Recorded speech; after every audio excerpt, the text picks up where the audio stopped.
Ay, nagbabaril. Yuko! Nataranta ang mga motorista sa sunod-sunod na putok ng mga baril sa Calawag, Quezon kahapon. May police checkpoint pala roon para masukol ang target nilang AUV na sakay ang 20 umano sa gun for hire. Nakunan sa isa pang dashcam video ang AUV na nag-counterflow at muntik pang matumbok ang kasalubong na sasakyan. Ayon sa Quezon Provincial Police Office, nakatunog ang 2 sospek sa ikinasang buy-bust operation at tumakas. Nasawi sa engkwentro ang 2 sospek na dati na raw may mga kaso. Wala namang nasawi o nasugatan sa mga pulis. Na-recover ang mga baril at bala mula sa pinangyarihan ng insidente. Patuloy ang investigasyon sa dalawa at sa lawak ng kanilang operasyon. Tumatawid ngayong gabi sa Northern Luzon ang bagyong Isang.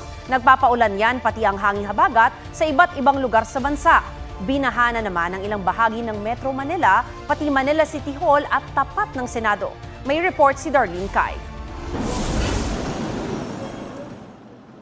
Nagmistulang ilog ang Calao Avenue sa Maynila dahil sa taas ng baha, resulta ng ulang dala ng bagyong Isang at habagat. Halos di makadaan ang mga sasakyan pati ambulansya. Kung hindi stranded, ang ilang sasakyan, lubog at tumirik pa. Ang mga namamasada maging ang mga delivery rider, apektado ang kita. Baha rin sa Taft Avenue. Sa kanto ng Taft at Pedro Hill Street, nakalubog sa hanggang tuhod na baha ang mga nakapilang pasahero paakyat ng LRT1 Pedro Hill Station. Sa binaharing panulukan ng Taft at United Nations Avenue, pahirapan din ang biyahe. May mga naglutangan pang basura. Mismong ang Manila City Hall hindi nakaligtas sa baha. Sa paligid kasi, lubog sa tubig ang madaraanan gaya sa Antonio Villegas Street, pati sa Padre Burgos Street. Sa labas ng City Hall, napasakay sa pushcart ang abogadong ito ng Public Attorney's Office Manila para makatawid sa baha. May kailangan kasi siyang daluhang pagdinig sa korte. Ayon sa lokal na pamahalaan, nasa 30% ng lungsod ang binaha ngayong araw. Nalubog din ang ilang bahagi ng Pasay City. Tumirik ang motorsiklong ito sa hanggang hitang tubig sa Jokno Boulevard. Baha rin sa labas ng Senado kaninang umaga. Sumilong tuloy ang ilang pari at miyembro ng simbahan na nagprepare rally para iprotesta ang mga anomalya sa flood control projects. Mag-aalas 10 kanina nang maglandfall sa kasiguran Aurora ang bagyong Isang. Lumakas ang hampas ng hangin doon, kaya naputol ang supply ng kuryente sa ilang lugar. Sa bayan ng Dingalan, kinansel ang klase sa lahat ng antas sa mga pribado at pampublikong paaralan. Sa mga karatig probinsya, nakaranas na rin ng mga pag-ulan dahil sa bagyo, gaya sa Isabela, Nueva Ecija at ilang bahagi ng Ilocos Norte. Kahit sa mga lugar na hindi tinatahak ng bagyo, ramdam ang pag-uulan dahil sa habagat. Sa Dato Blasin, Suat, Maguindanao del Norte, nakataob at halos lumubog na sa rumaragas ang tubig ang pickup na yan. Ligtas ang 3 sakay nito. Natiatras tayo! Sa San Vicente, Palawan, gumuho na ang lupa malapit sa kalsada dahil sa 2 araw ng pag-ulan. Halos 4 na oras stranded ang mga motorista. Sa Sindangan, Zamboanga del Norte, tinawid ng ilan ng ilog habang buhat ang kabaong mula sa burol. Hala, grabe ka taas! Nagmistulang ilog naman ang bahagi ng National Highway sa Tantangan, South Cotabato. Maraming bahay din ang pinasok ng tubig. Maging ang ilang bahay sa Senator Ninoy Aquino Sultan Kudarat, pinasok ng tubig dahil sa mabilis na pag-apaw ng sapa. Darlene Kai, nagbabalita para sa GMA Integrated News. Pinabulaanan ng SunWest Incorporated na nag-collapse ang mga dike project nito. Sa isang pahayag, sabi ng SunWest, walang pinsala sa 2 flood control projects nila sa mga bayan ng Rizal at San Jose sa Occidental Mindoro, maliban na lang sa maliit na bitak sa Barangay Aguas Dike. Tinatayang 3 hanggang 4 na metro lang daw ang crack sa flood control project nila roon. Wala pa raw itong 1% ng kabuoang haba ng proyekto na nasa 567 meters. Sisimulan daw bukas ang pagkukumpuni rito, batay sa warranty commitments ng kumpanya. Panibagong kaso ng modus na mala-aliswo ang nabisto ng mga otoridad sa arestado nilang Chinese national na meke umano siya ng mga dokumento para palabasing Pilipino siya at makakuha ng Philippine passport. Nagtayo siya rito ng mga negosyo at isa rin umanong honorary consul. May report si Rafi Tima. Pagkarating mula Hong Kong, hindi mga kaanak ang sumalubong sa negosyanteng Chinese na ito sa NAIA Terminal 3, kundi mga tauhan ng AFP Intelligence Service at Bureau of Immigration. Inaresto siya dahil sa huwad na pagkakakilanlan bilang Pilipino. Isang source ang nagpakita sa GMA Integrated News ng Philippine passport na ilang taon ang gamit ng suspect. Nakasaad doon na Pilipino ang pangalan niya at ipinanganak siya rito sa bansa. Nakita po ng ating mga immigration officers na subject siya ng isang mission order at ng isang investigation po for allegedly using falsified documents para makuha po itong kanyang Philippine documents po or Philippine identity. Dati na raw siyang nasampahan ng parehong kaso pero nabasura dahil kulang sa ebidensya. Ang difference po dun sa kaso niya ngayon is that may nakita na po na Chinese name niya at Chinese identity niya at yun po ang nag-match doon sa records natin. Nag-match ang fingerprints ng inaresto sa fingerprints ng isang Chinese citizen na dating na may long-term visa at alien certificate registration identity card. Ayon pa sa source, dahil may record ng pagka-Pilipino ang suspect, nakapagpatayo siya ng mahigit 30 kumpanyang may kinalaman sa pagmimina. Kasama rin siya sa mga business at economic organization. May website pang nagpapakitang honorary counsel siya ng Lao People's Democratic Republic sa Davao City. At hanggang noong September 2024 ay may aktibidad pa siya bilang honorary consul.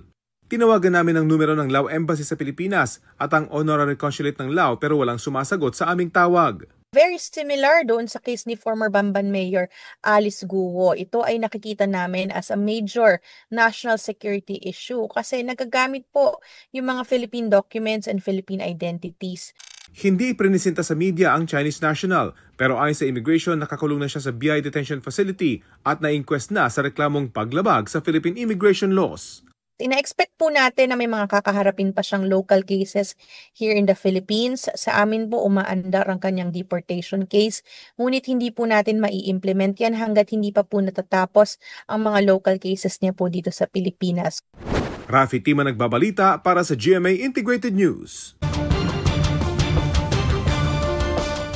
Naaagnas ng matagpuan ang katawan ng isang ginang sa Misamis Occidental.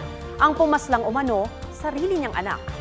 Masangsang na ang amoy na umilingasaw sa bahay ng biktima kaya tumawag ng otoridad ang mga kapitbahay. Nasa ilalim ng higaan ng biktima na binalutan ng plastik ang ulo. Pag-amin umano ng 15 taong gulang na bunsong anak nito, nasuntok niya ang ina matapos magkaalitan nang hindi siya bigyan ng pagkain. Natumba ang ina at dumugo ang ulo. Itinago niya raw ang katawan nito. Ayon sa pulisya, lagi raw nag-aaway ang mag-ina. Hawak na nila ang binatilyo na isa sa ilalim sa drug test at psychological evaluation. Sasampahan siya ng PNP ng reklamong parricide. Pinawalang sala ng Sandigan Bayan Special 3rd Division ang mag-amang Jejomar at Junjun Binay sa mga kaso kaugnay sa pagpapatayo ng Makati City Hall parking building. Ayon sa korte, bigo ang prosekusyon na patunayang guilty beyond reasonable doubt sa graft, malversation at falsification of public documents ang dalawa. Absuelto rin ang 22 iba pang kapwa-akusado. Sa humigit kumulang 20 kasong isinampa laban sa kanila. Pinababawi rin ng Anti-Graft Court ang whole departure order laban sa mag-amang Binay at iba pang akusado. Tumangging magpaunlak ng panayam ang pamilya Binay. 2016 nang magpasya ang ombudsman na may probable cause para kasuhan ang mag-amang Binay at iba pa kaugnay sa umano'y maanumalyang pagtatayo ng gusali sa halagang 2.2 billion pesos mula 2007 hanggang 2013 kung kailan magkasunod na nalibihang alkalde ang mag-ama. Nararanasan ngayon sa trabaho hindi lang yung quiet quitting o pumapasok na lang kahit wala ng gana. Meron ding mga sawa na sa trabaho pero hindi magawang mag-resign. Yan ang quiet cracking. Kung bakit nararanasan ang mga yan, alamin sa report ni Von Aquino. Nagtrabaho bilang service crew sa restaurant ang 19 years old na tawagin nating Vince. Pero dahil anya sa pinagsama-samang pressure at dami ng trabaho, hindi na po ako nagpapakitang gilas po ganun, something like that na hindi na po ako namamotivate. Matapos ang 10 buwan, nag-resign siya. Ayon sa isang human resources consultant, isa sa mga senyales na nagka-quiet quitting na ang isang empleyado kapag wala na siyang motivation. Yung hinihintay niya na lang na ma-fire siya, wala nang yung productivity niya. Ang team manager naman na si JR, di niya tunay na pangalan, nakaranas daw ng tinatawag namang quiet cracking. Nilayo ko yung sarili ko sa mga tao, kumbaga nagtrabaho ako ng sarili ko lang. Ang empleyadong nagka-quiet cracking, ginagawa pa rin naman ang kanyang trabaho pero parang ginagawa niya na lang kung ano yung pinapagawa sa kanya. Naka-autopilot. Ilan sa mga posibleng dahilan ng pagka-quiet quitting o quiet cracking. ay problema sa pamilya, kawalan ng structured career path, conflict sa kapwa empleyado o superior at di naaayong sweldo. Payo niya sa employers. Regular check-ins, yung hindi lang kamusta ka, yung mas mararamdaman ng tao na belong siya na, kamusta yung family mo? Mararamdaman niya na hindi siya takot mag-share. Gumawa ng mga wellness programs katuwang ang mga mental health professionals. Malaki naman daw ang benepisyo sa kumpanya kapag napangalagaan ang mental health ng mga empleyado. Less yung drama sa workplace, less yung drama, mas productive yung company, na-achieve yung goals. Payo naman ng isang psychiatrist kung nagka-quiet quitting o cracking na sa trabaho. Una, hanapin ang ugat ng dissatisfaction. Pangalawa, i-communicate ito sa boss, supervisor o katrabaho. Mainam din anyang balikan ang dahilan kung bakit pinili ang trabaho sa umpisa. Para bumalik yung kanyang reason for being there. Kasi sometimes na due to the stress ng work, nawawala tayo sa focus. Pero kung nakakaranas na ng panic attack, distress, depression at anxiety, huwag mag-atubiling humingi ng tulong. Tiyakin din daw na makapagpahinga, mag-relax at gawin ang mga aktibidad na makakapagpasaya sa iyo after work hours para ma-recharge. Von Aquino nagbabalita para sa GMA Integrated News. Meron ka bang manok o pambatong putahe? Kung hanap mo iba sa panlasa, pwedeng subukan ang malatinolang luto pero angat ang lasa ng tanglad. E paano kung ang paa ng manok may sipa ng tamis? Matakam sa report ni Ian Cruz. Ang paa ng manok, hindi lang patok na laman tiyan sa kalsada, dim sum sa Chinese cuisine o pulutan sa inuman. Sa Pangasinan, binigyan yan ng kakaibang sipa. Sing tamis ng tosino, yan ang tosi sipa. Pakukuluan at tatanggalan ng buto ang paa. Ipinoproseso ito at hinahaluan ng harina at marinated sauce na may samot-saring sangkap, gaya ng cornstarch, pineapple juice at itlog. Hinaluan din ng mga pampalasang bawang, asin, paminta, asukal, sarsa at toyo. Ang resulta, manamis-namis na lasa, gaya ng tipikal na tosino. From Pangasinan, lipad tayo sa Pampanga para sa luto sa manok na swak, lalo kapag maulan o malamig. Parang tinola, pero ang lasa, pinatingkad ng tanglad na sagana sa lubaw. Ang sale manok, iginigisa ang manok sa sibuyas, bawang, luya at tanglad, saka pakukuluan. Para mas sumarap ang sabaw, nilalagyan ito ng patis. Minsan na ring nagdaos ang pista para ipagmalaki ang ulam na ito na tatak, kabalin. Ian Cruz nagbabalita para sa GMA Integrated News.